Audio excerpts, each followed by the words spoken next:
We're in Garrett County today. Richard McAllister. You know what? Sometimes simple is the best. We agree. We've got a very simple pasture-raised chicken. We're going to do a classic roast chicken recipe. Simple flavors. But you do a little something here that just adds a little zest. Couple of little things that we feel help turn it into something special. You know, the great thing about today is if you choose to do so, you can go places and find things that come from very specific areas. You can know who grew it. Absolutely. Sweet potatoes, where are they from? Just out of curiosity. Those are from Science Hill, just south of us, just north of Somerset, from Rejoicing Acres. Yeah. The chicken. The chicken is from Todd Clark's farm up in Georgetown. You visited with him. Absolutely. A few weeks ago. It's the only non-stinky chicken farm I can ever remember going to. He's a top shelf farmer, top shelf producer. Big part of what we're doing. We got a chicken. Mm-hmm. We've got some fresh vegetables. We know where they came from. I know where you're going with this thing. And just the very simplest of things can sometimes bring the flavors out a little bit more. And you're going to do something underneath the skin of this chicken to really make it flavor it up. We're going to use a compound butter, and we're going to truss the chicken, tie it in a way that helps keep the juices in, roast it evenly. I just noticed something, Yes, an sir. accent. Let me see if I can place it. Okay. Mercer County. Clay County. I played ball with Clay. Richie Farmer. McAllister, maybe they'll figure that one out. You are from Scotland. I am. I'm originally from Dumfries, Scotland, but I've lived here. You're getting some Kentucky in I there. married a girl from Danville, Kentucky, and hence I'm here. You're getting some Kentucky. Yeah. It's kind of wearing this, I know. the Scottish. I know. I've been here a while, so I've become I guess localized. Well, I'll tell you what, I like what you do. Let's take that chicken and do something with it. Sure. First thing I'm going to do is get these veggies ready, because what we're going to do is we're going to use these vegetables as a rack upon which to roast the chicken. All the lovely juices go down, get in there with the veggies, flavor the veggies, create a fond in the bottom of this. Okay. Spell that for our viewers. F-O-N-D, French term. I'm fond of that. Yes, it is. So here's what we're going to do. Carrots, now these are just roughly chopped, as you can see, rustic, nothing fancy here.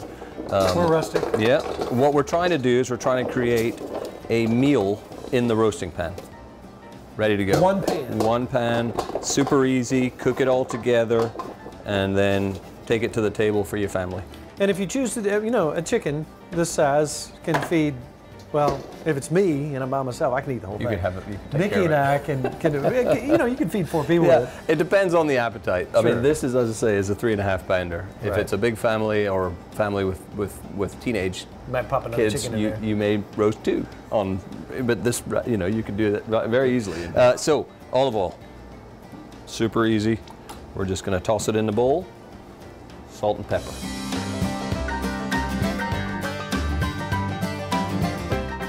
Veggies are ready.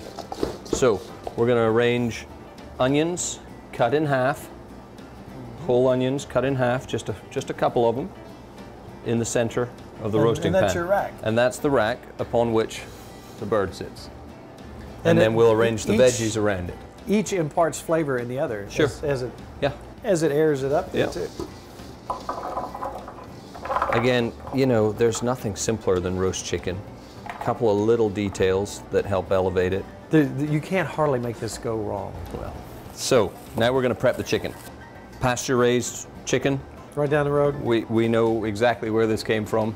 Now, what we're trying to do, what we've done is taken butter, some Dijon mustard, salt and pepper, garlic, fresh herbs. We happen to use rosemary because we had it. And what we're going to try to do with this is we're going to try and get it up under the skin of the chicken so that as it cooks, it bastes. It's pretty simple. You've got to just loosen the skin a wee bit with the finger. Some people, this gives them a little bit of a heebie-jeebie, but it's the end product. So we're just going to squeeze that up under the skin. A couple of little pats of that compound butter in there on either side. Super simple. And then we're going to season the bird liberally, salt and pepper. You know, more salt and pepper than you would expect on the exterior. It'll help give that skin just a little crispier skin on the outside if you can get that salt on there. That simple. Now what we're going to do, if you notice we've got the wing tips tucked under the bird there. We're then going to take a piece of kitchen twine and we're going to do something called trussing the chicken, which is going to plump it up, tighten the legs across the back and hold them in so that you get an even roasting and it keeps the juices in there. These don't get overcooked and things don't start to look a little ragged on the bird. It's super simple. Piece of string. You're going to loop it around the front of the bird, under the breast, over the wings. Bring it between the drumsticks. You're going to do one simple loop here, come under the drummies and tie it on the top. Now what I do is what's called a surgeon knot, which is if you loop this 3 times rather than just twice, it'll hold that string ready to go while you tie it back. You see, it won't loosen itself up, but it allows you to get a tight knot without it slipping on you. So we have a trussed chicken. You can stuff it with other things if you choose, but this is as simple as it gets. So then what I'm going to do is I'm just going to put some more of this compound butter there on the front, because this is going to melt down and also flavor our veggies in there. So there we have it, very simple. And then, as I say, we're just going to put that up. Your oven is preheated, I'm on sure, its rack, to 400. So there we go again. Salt and pepper, liberal seasoning. How long are we going to let this guy go for? Well, we're going to go for about an hour and 15. We'll jump in there after about 30 minutes, and I'll spoon some of that butter and baste it over the top of the chicken, maybe once or twice through the whole process.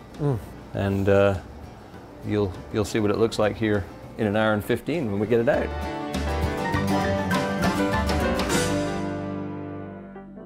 Let's get it on the table and we'll carve it up.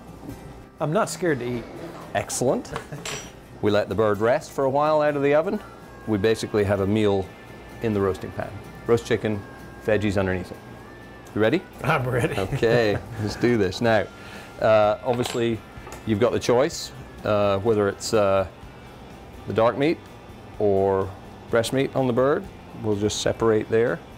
You know what my favorite is? The thigh. Well, we'll just take that and cut a wee piece off the thigh for you. That's the chicken thigh, and we got a wee bit of the, if you want the skin and some of the compound butter. Oh, and then there's nothing simpler and nothing really more rewarding than roast chicken, particularly from a pasture-raised bird, such as this one. A lot of times with the skin on top, you don't get, that flavor doesn't sink in. Right, you get base the breast meat up underneath the skin. There it is left. You can see the rosemary and the salt and pepper and the garlic. You probably need to try that with that salted crispy skin there. Yeah, I can probably imagine. Now, of course, we've got sweet potatoes, celery, carrots, and we roasted the onions. That's a meal.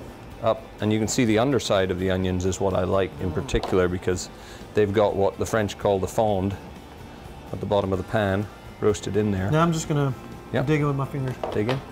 And the great thing about that, one pan. Done. And if you chose to do so, if nobody's looking, you could eat out of the pan. You see in the bottom of the pan, that is what I referred to as the fond. It's all the really nicely browned pieces in the bottom of the pan. I could destroy that by myself. Excellent. You want to shake my greasy hand? Love to. Been a pleasure. That was delicious. Great.